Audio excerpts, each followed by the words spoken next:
his friends. Hello, buddies. Yeah, we are a full is where all the movie making magic gets started. From the script writing to the storyboarding, all the logistics, you name it. Right there in front of 5170, that's Kevin Williamson's parking spot. He's right there. He's in there right now working on Scream 7. The Wicked Balloon, Defying Gravity. That's the home base of Mark Platt Productions. They're working on Wicked Part 2. That right here on the right. Yeah, look, there's the emergency room for St. Denis Medical. And right across the street from St. Denis Medical, you'll see our brownstone steps. Some of you may recognize them from Home Alone 2, Lost in New York. Yeah, Kevin McCall. California, home of 1985's Back to the Future.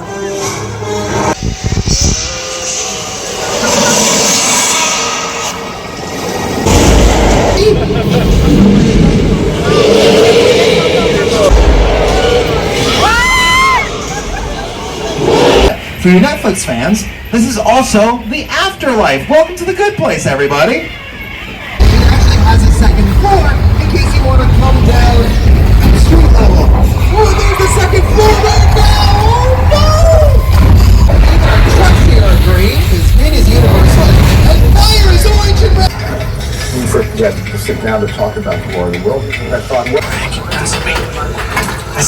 Listen, I want you to close your eyes, okay? Stand closed. Hey, welcome. What's up? Have fun on the tour, right? Yeah. Oh my gosh, hi. Hello, Philippines. Yeah. Philippines. I don't know, am I on YouTube or something? Or Yeah, you do. YouTube, hey, hi. Philippines. Hello. Thank you.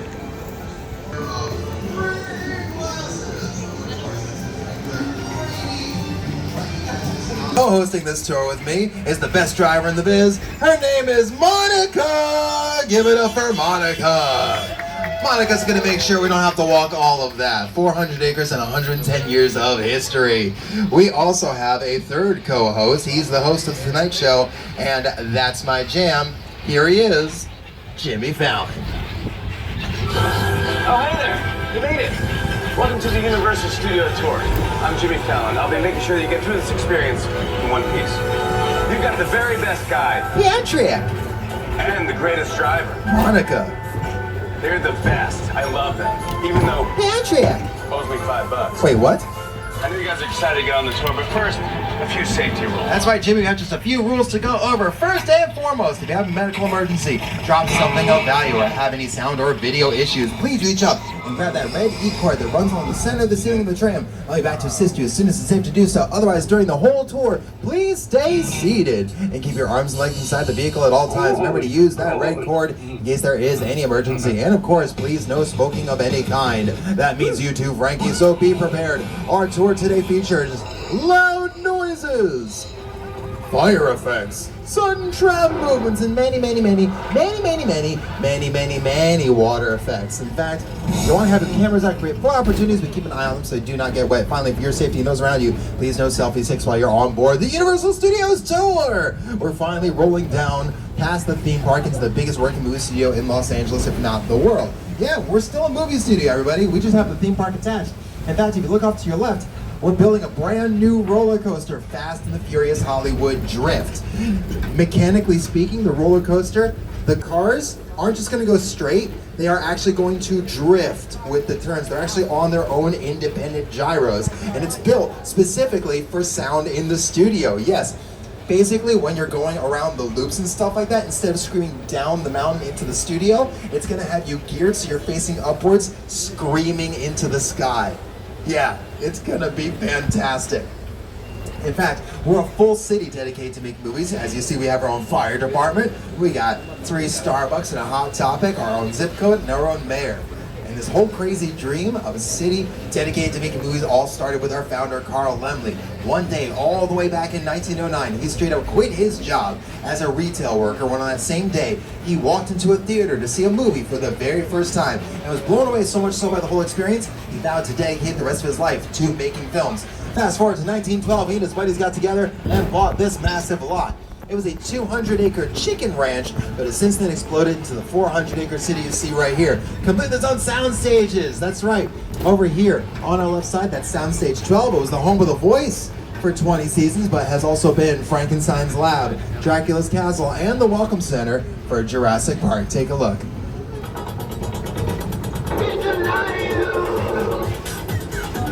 I am Dracula. Say hello to my little friend! All of these iconic movies shot in just that one soundstage. Oh, in fact, if you look off to your left, you can get a little preview of what's going on inside some of these sound stages. Yes. So these sound stages are basically big empty warehouses that range from 6 to 36,000 square feet, and they are 98% soundproof minimum. We can stick anything we want on the inside. And I do mean anything. In fact, in Soundstage 7 over here, we're retelling the story of a young man from West Philadelphia, born and raised. I'm actually from Philly myself, but no, I'm talking about Bel Air, our dramatic retelling of the 90s hit sitcom series, The Fresh Prince of Bel Air, starring Jabari Banks and Ollie Sholaton as the new Will and Carlton. But well before Bel Air went in there, inside Soundstage 7, that's also where we shot the infamous shower scene from Alfred Hitchcock's Psycho.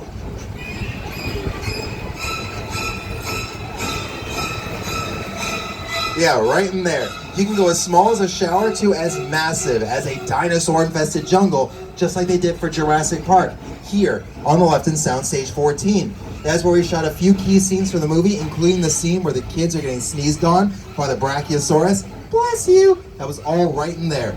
It was also the Grinch's lair in Ron Howard's How the Grinch Stole Christmas, starring Jim Carrey, and it was also Mission Control for Apollo 13, starring Tom Hanks and directed by, you guessed it, Ron Howard. But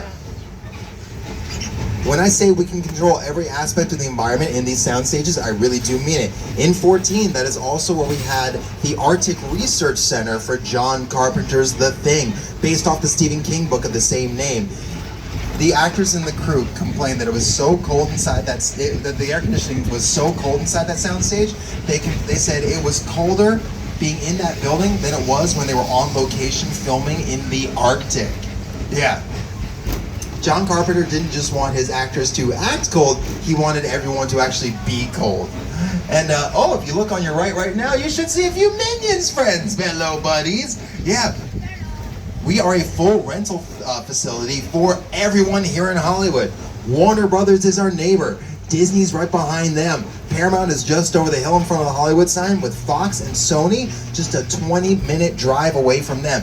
Everyone comes to work here. Oh, speaking of everyone, look on our left is our first celebrity sighting. It's Ted, Seth MacFarlane's wonderful teddy bear. He's giving us a toast because his prequel series on Peacock just finished filming season 2. Now, the buildings Ted is standing next to, these are our pre-production bungalows. This is where all the movie-making magic gets started. From the script writing to the storyboarding, all the logistics, you name it. They look like live-in apartments because back in the 1910s and the 1960s, they were. Stars like Lucille Ball from I Love Lucy, Doris Day, Rock Hudson, Jimmy Stewart, Clint Eastwood for you Western fans would all live in these little bungalows and then walk over to the stages whenever they had to work. Now the stars of today are working on their very own productions. In fact, if you look in the center of that parking lot right there, in front of 5170, that's Kevin Williamson's parking spot. He's right there. He's in there right now working on Scream 7. Now, if you look down this alleyway to the left, you should see the Wicked Balloon, Defying Gravity. That's the home base of Mark Platt Productions. They're working on Wicked Part 2, Wicked for Good, starring Cynthia Erivo, Ariana Grande, Oscar Winner Michelle Yao, and Jeff Goldblum as Oz the Great and Powerful. Next, you have Bungalow 5195. That belongs to the master of suspense himself, Alfred Hitchcock. You may recognize that name from such movies as Psycho, Vertigo, and The Birds. And our last stop on the front lot, we have sound stages 25 and 26. In 25, we are currently filming Lopez versus Lopez, starring comedian George Lopez, his actual daughter Mayan Lopez. In sound stage 26, we are filming a brand new comedy called St. Dennis Medical. We actually have the entirety of season 1 streaming on Peacock right now. It's basically The Office in a very, very, very underfunded hospital, starring David Allen Greer and Wendy McLendon-Covey. Wendy McLendon-Covey, you may recognize her as Mrs. Goldberg from the Goldbergs, but I'll always remember her as Officer Clementine on Reno 911. But these two sound stages were originally used for the NBC musical Hairspray Live. That's right. Good morning, Baltimore. And when the cast and crew needed to go inside for that production, they would just rotate between those two sound stages. But if they had to go outside, they just run across the street and use our big New York street sets. Yes, these are our metropolitan sets. In fact, St. Denis Medical has their the exterior of their hospital set right here on the right. Yeah, look, there's the emergency room for St. Denis Medical. And right across the street from St. Denis Medical, you'll see our brownstone steps. Some of you may recognize them from Home Alone 2, Lost in New York. Yeah, Kevin McAllister was up on that roof throwing bricks at Joe Pesci. And you may also recognize it as Bruce's home from Bruce Almighty. Grace, the dog! I'm in the shower! Inside bad, outside good. Inside bad, outside good.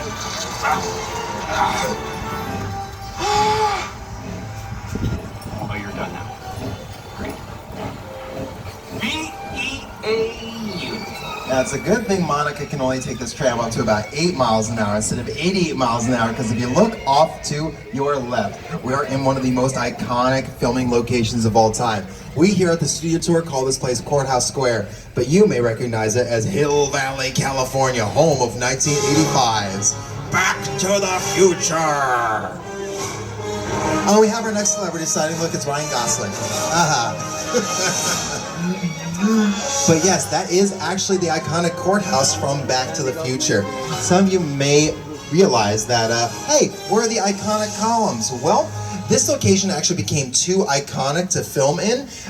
Any production that wasn't Back to the Future, if audiences saw the iconic courthouse in the background of any of their scenes, that production was called cheap and lazy. But we're pretty nostalgic here on the Studio Tour. If you actually look inside the open doors, you can see the original columns right there. What's in front of the original columns? It's just a pressed and painted plywood facade with plastic sheets for the brick. Yeah, all that red brick you see, not a real stone there. It is all plastic sheets we make in our Bud Westmore building, right next to all our blood and bones for our horror movies. Yeah, pretty cool, right? In fact, all these buildings, they're just the fronts. There's nothing else on the inside. They are what are known as facades, and they can be completely customized to be anything you want. In fact, this strip right here can be any city in the world. But while we've shot more than 8,000 movies here, if you've seen New York in the movies, it was probably this strip right here on the Universal Backlot, especially according to my buddy, Jimmy Fallon. Hey everyone, welcome to New York! I got my start right here in New York on Saturday Night Live. This is actually my old neighborhood. Once got mugged over there by an old woman, tough lady. This is my favorite hot dog guy. Hey buddy, how's it going? Remember me? No. Just like old times. Gotta love New York City. Hey, I'm walking here! I'm walking here! Hey, it's cool guys. I was just walking there. So it's not exactly New York, but a lot of times when you see New York in the movies, it was shot right here on the Universal Metro sets. If you can make it here, you can make it anywhere. Even if you make it here on the Universal lot. Thanks, Jimmy.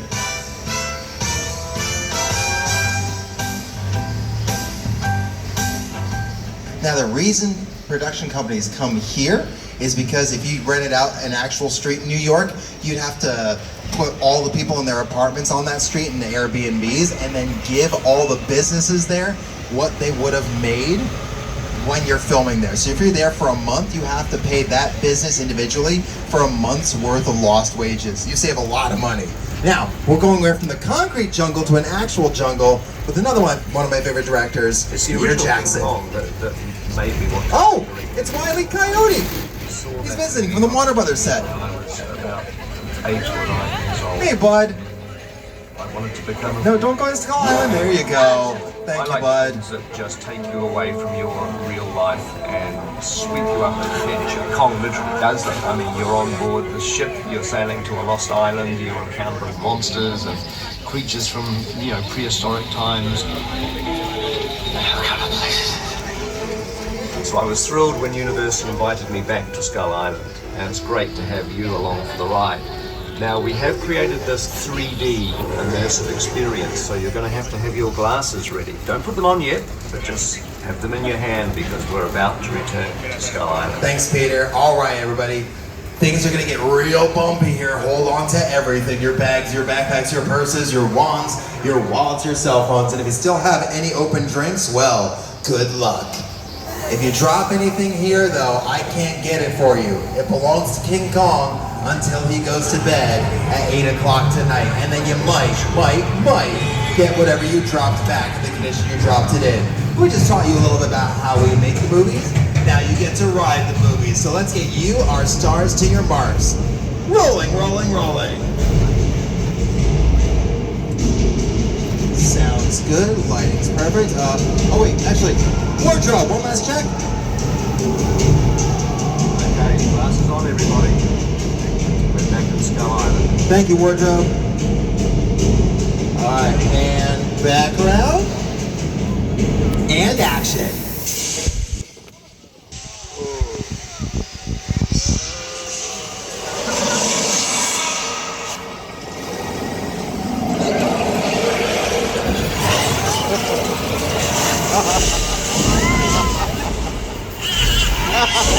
It's gonna be bumpy. Here it goes.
So, everyone on the tour, quick question, raise your hand if you got spit on by a T-Rex. Well, congratulations, y'all just discovered the fountain of youth for us here on the studio tour. T-Rex saliva actually makes fantastic moisturizer. Keeps us looking all youthful and fresh. Can't get that at Sephora. But in all seriousness, that was brought to us by Peter Jackson and his wonderful studio, Weta FX. Formerly Weta Digital, Weta FX and Universal actually go back as far as the 1990s with shows like Xena, Warrior Princess, starring Lucy Lawless. Now, that was brought to us on screens 40 feet tall and 180 feet wide, using 16 high-definition projectors to really bring Kong and those dinos to life.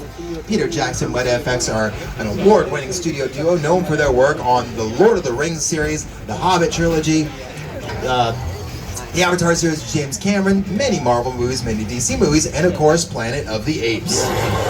With a project like the studio tour, the audience is in the middle of the environment. They're looking in all directions, there's creatures coming at them, they're seeing Kong from this side and T-Rexes from the other side. Working on a movie, we always know where the people are looking. They're looking straight ahead, they're looking at the shot that we're working on. Here you have to take into account that people are looking in all directions. Also, one of the things about this ride, unlike the movies that we're used to working on, there's no cuts because it's one giant shot. This tram that's driving it along through Skull Island is where the camera's from. This ring represents where the screen is 10 meters away. We're really creating about 50 minutes of a feature film. That amount of visual information, that number of pixels, and presenting them to the audience, it's a hell of a ride.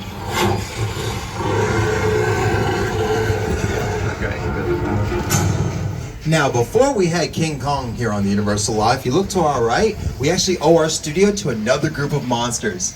I'm talking about the Wolfman, played by Lon Chaney Jr., the Gill Man, celebrating his 71st anniversary this year, Boris Karloff as Frankenstein's monster, Elsa Lanchester as the Bride of Frankenstein, and of course the monster that really started it all, Dracula, all the way back in 1931. And, oh no, studio tour, if you look off to the left, just past Soundstage 34, you're gonna see the soundstage for the voice. Woo! Working on season 28? Yes.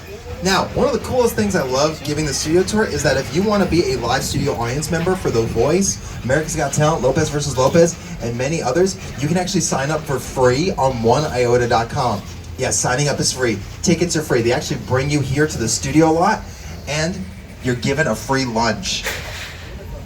I'm not even joking. Hey, what's up, Studio Tour? It's Kelsey Ballerini. And I am John Legend from The Voice. Now, we shoot our show right here in Stage 31, one of the newest stages on the lot. These state-of-the-art sound stages allow us to bring our show to life, from the blinds to the lives and everything in between. Everyone's talking about the new voice coaches, even the new voice coaches. You see that gorgeous face in here? We missed you, man. Go on. I'm here to put these boys in their place. Adam's a big baby. So that's how it's going to be. The Voice, Monday on NBC and Peacock. All right. Now, since we're passing by the Voice sound stages, my job to tell you we're a little over halfway done with the tour. So please remain seated, supervise any small children, keep your hands and feet inside the tram, and pull that ready cord in case there is any emergency. Now, I was just talking about the monsters. We're actually going home into the home of the Universal Monster movie. This is Little Europe. It's also Transylvania in Dracula, London in the Wolfman, Cairo, Egypt in The Mummy, and Bavaria in Frankenstein. But for you Netflix fans, this is also the afterlife. Welcome to the good place, everybody. Eleanor Shellstrop, are dead. Cool. This location, the afterlife, come on. I've never ever seen this. You're in the good place. I'm not supposed to be here. I can't risk going to the bad place. Okay, well, maybe it's not all that bad. Hi there. How can I help you?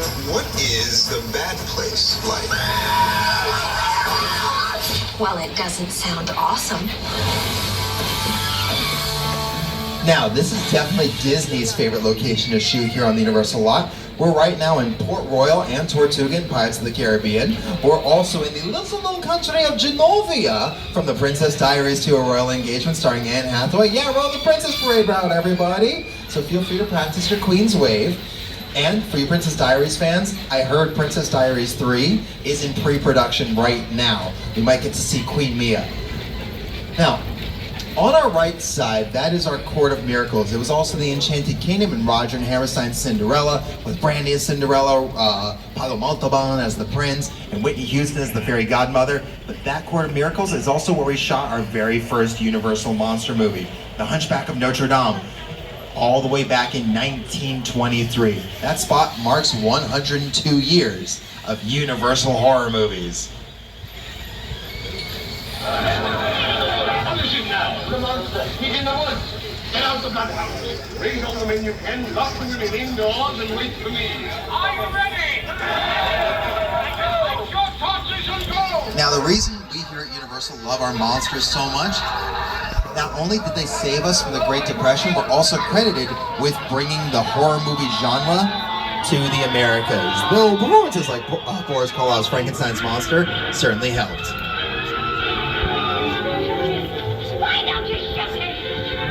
Wait a minute. Oh, wait! Studio tour! Behind us! In Little Europe! Look! Look! It's the Invisible Man. Okay, I promise I will not tell that joke again. Maybe. But as a treat, we actually get to go inside one of our sound stages. Yeah, so if you have a metro set inside of your movie, instead of renting out one of the metro sets here in Los Angeles and causing more traffic, you can just come here and use our permanent set. Alright, so just stay inside. Keep your hands and legs inside the car at all times.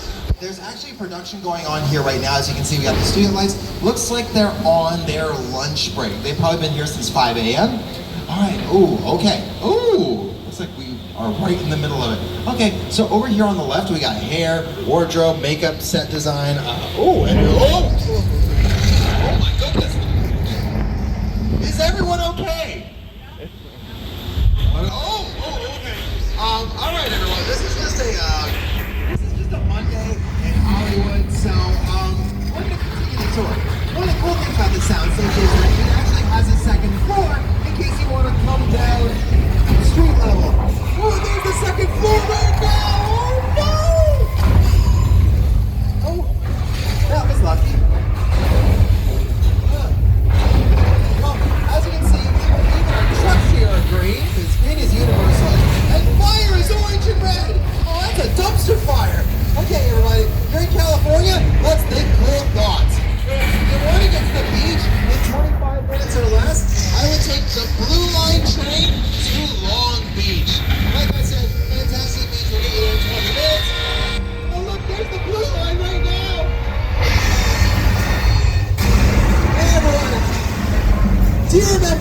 said about those edge seats.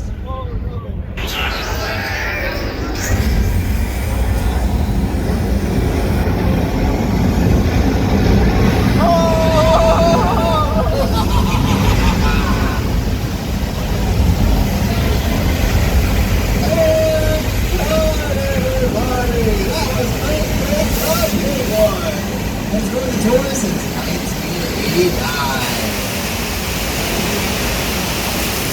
All right. So everybody, we do have some production going up on the top of our hill. So as we make our way past our western sets and into a place known as Amity Island, yes, from Jaws, I will have to go off mic. They do request that we be quiet, but if you see any celebrities like Keke Palmer, please feel free to take pictures, take as many photos and videos as you want. But we will have to do the silent rendition of 1975's Jaws.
Mainit talaga.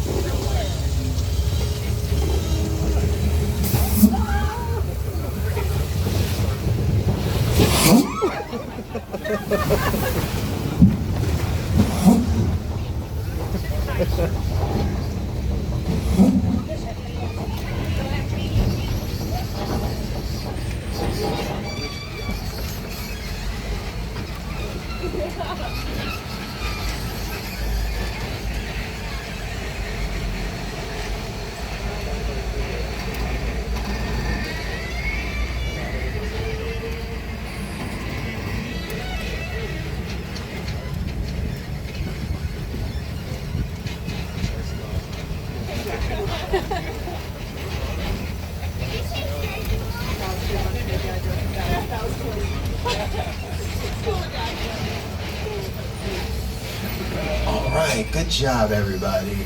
Now, once we pass by up there again, I will have to go quiet.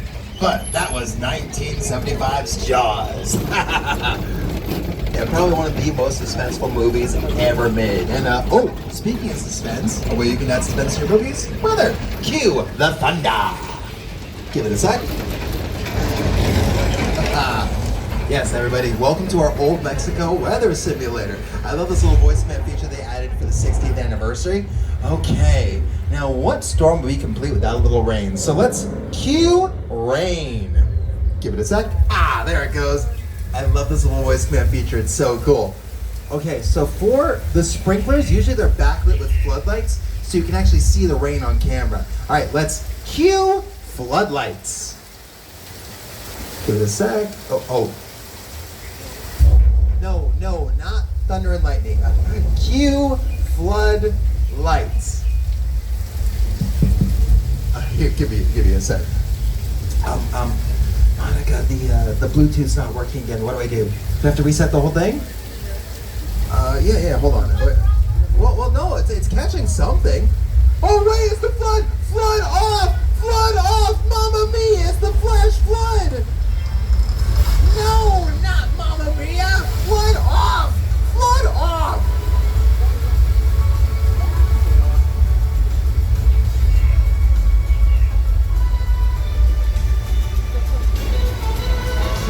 And cut, everybody. That was our flash flood set that's been with the tour since 1968. Some of you may recognize that area from the 2011 Lady Gaga music video Judas, where Lady Gaga took in that whole flash flood in high heels and a dress. Talk about a real dancing queen. Now, as we pass by on our left, some of you may recognize that church and this little house with the red door from the 2006 Jack Black classic Nacho Libre. Now, as we pull out of Old Mexico, we are hitting up the Old West. Welcome everybody to 6 Points, the home of the classic Hollywood Western ever since 1914.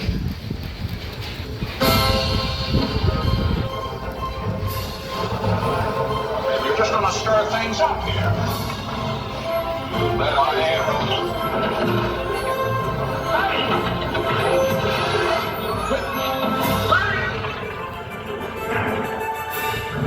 Dare you hit that man?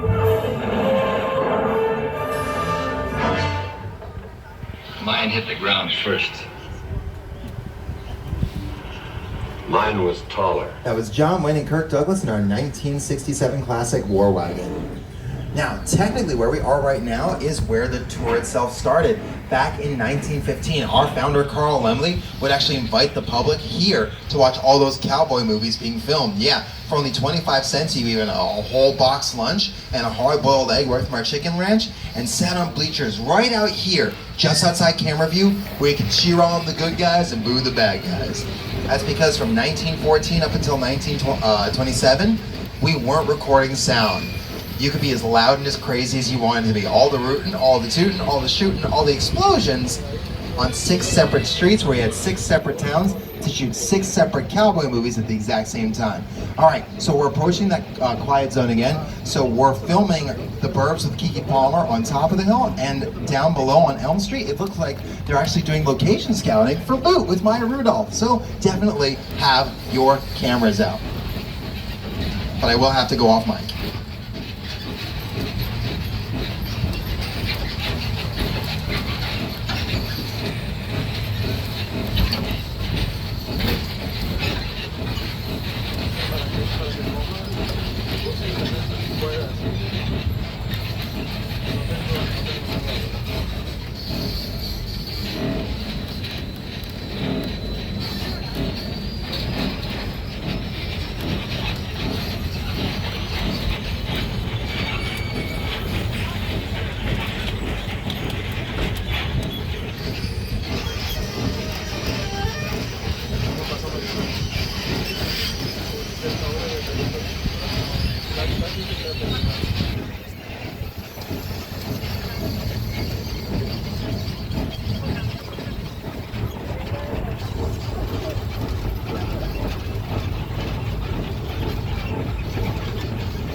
Good job, everybody. All right, on our left and our right, we actually have a few picture cars for you guys. Here are some of our favorites.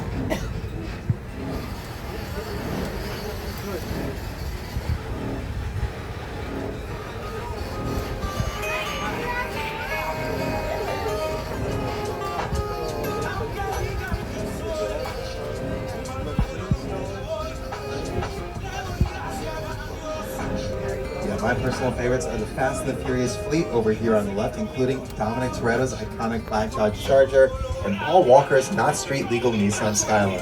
And oh, over here on the very end, we have Bumblebee and Barricade from Transformers. Now,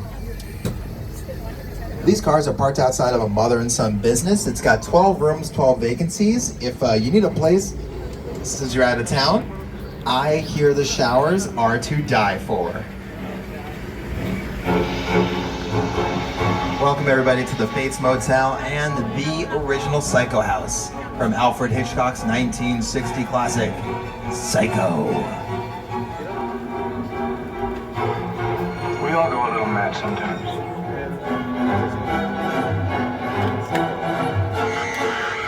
What the? Oh, it's Norman Bates. He's the hotel's owner. Hey, Norman. Is anyone here in need of like an Airbnb? Norman here is a fantastic guy, so helpful with the guests. Norman, we might have a few customers for you, and oh, you see, so helpful with the guests. He's helping her right to the trunk. Monica, I don't think we're supposed to be here. Should we get moving? Oh, hey, Norman. Hi, how y'all doing? Looking sharp there, buddy. We didn't see anything, right? Right? Yeah, looking real sharp. Looking too sharp. Too sharp, bud. But, why? Monica? Uh-oh. Oh, good luck, car 3. Okay, let's head up this psychopath away from that psychopath. All right, so everyone, I'm gonna spill some tea about the Universal lot.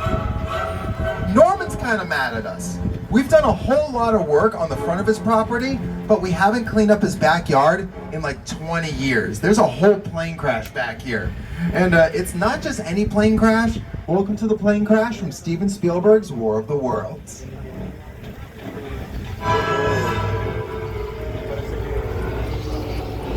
The airplane crash site set is a perfect example of a set that is all designed around a vision that Steven had. When we first got to sit down to talk about the War of the World, I thought, what if the 747 goes down right in a big neighborhood? Because it's just something you don't see. You're doing good. You're doing great. That's me. That's me. All right, listen, I want you to close your eyes, okay? Stand closed.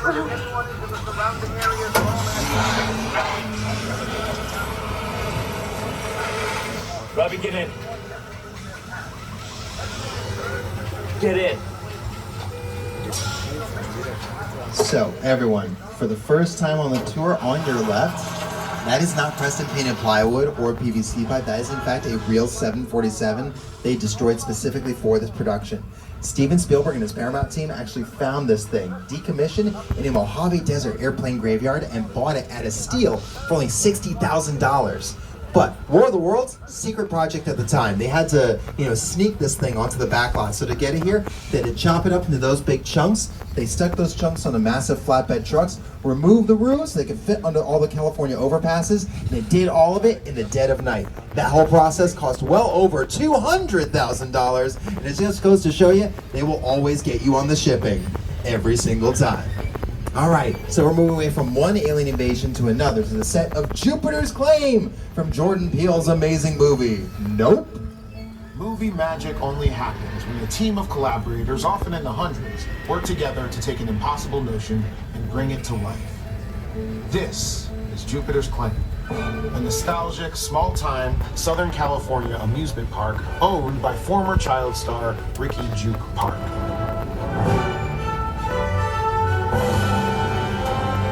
Over there, look into the winking well and have your picture taken just like the kids in that old 90s movie Kid Sheriff.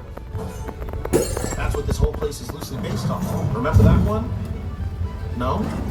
But a little further down, you can see the brand new Star Lasso Experience. Built to showcase an unbelievable new live show. Oh, it's not looking so live anymore.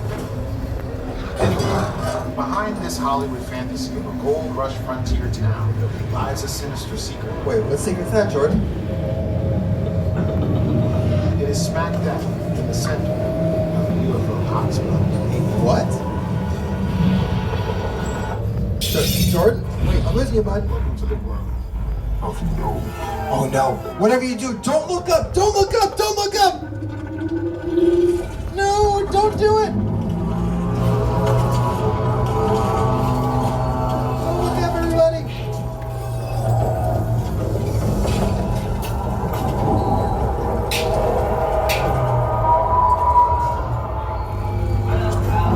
And cut. Alright. So everyone, that was a test. Now you know exactly who in your party would survive an alien invasion. If you looked up, you were taken away by the alien.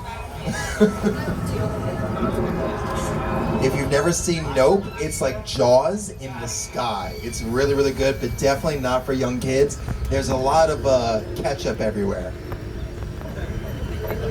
Now, one of the fantastic things about the Jupiter's Claim set is that Jordan Peele actually got his start right here on the studio tour. Yeah, as a young kid coming to see the Jaws attraction.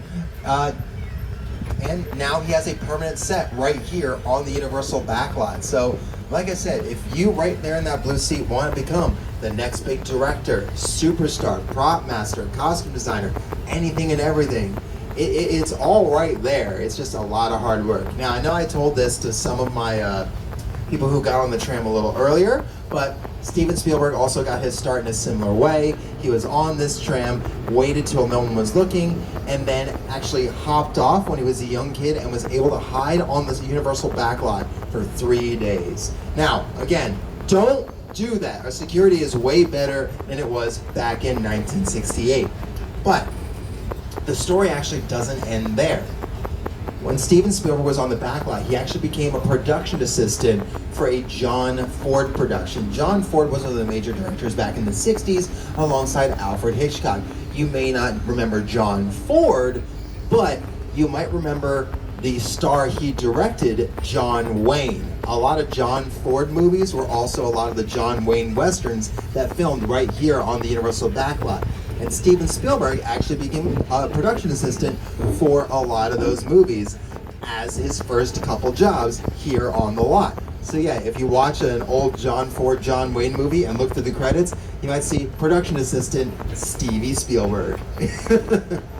Now, for those first 3 days, he managed to, kind of become part of the production. A production assistant is the person who can just, run papers. They'll get coffee for you. They'll, do all the grunt work in Hollywood. And security finally caught up to him after day 3. They were a little hesitant to approach Stevie at that point because they'd seen him working with John Ford and John Wayne and all the other cast and crew. So they went up to little Stevie Spielberg and were like, hey, you're the new kid, right? Did you lose your security pass? And Steve, without missing a beat, was like, yes, I must have dropped it somewhere. Can I get another? And that's how he got his start here on the Universal lot.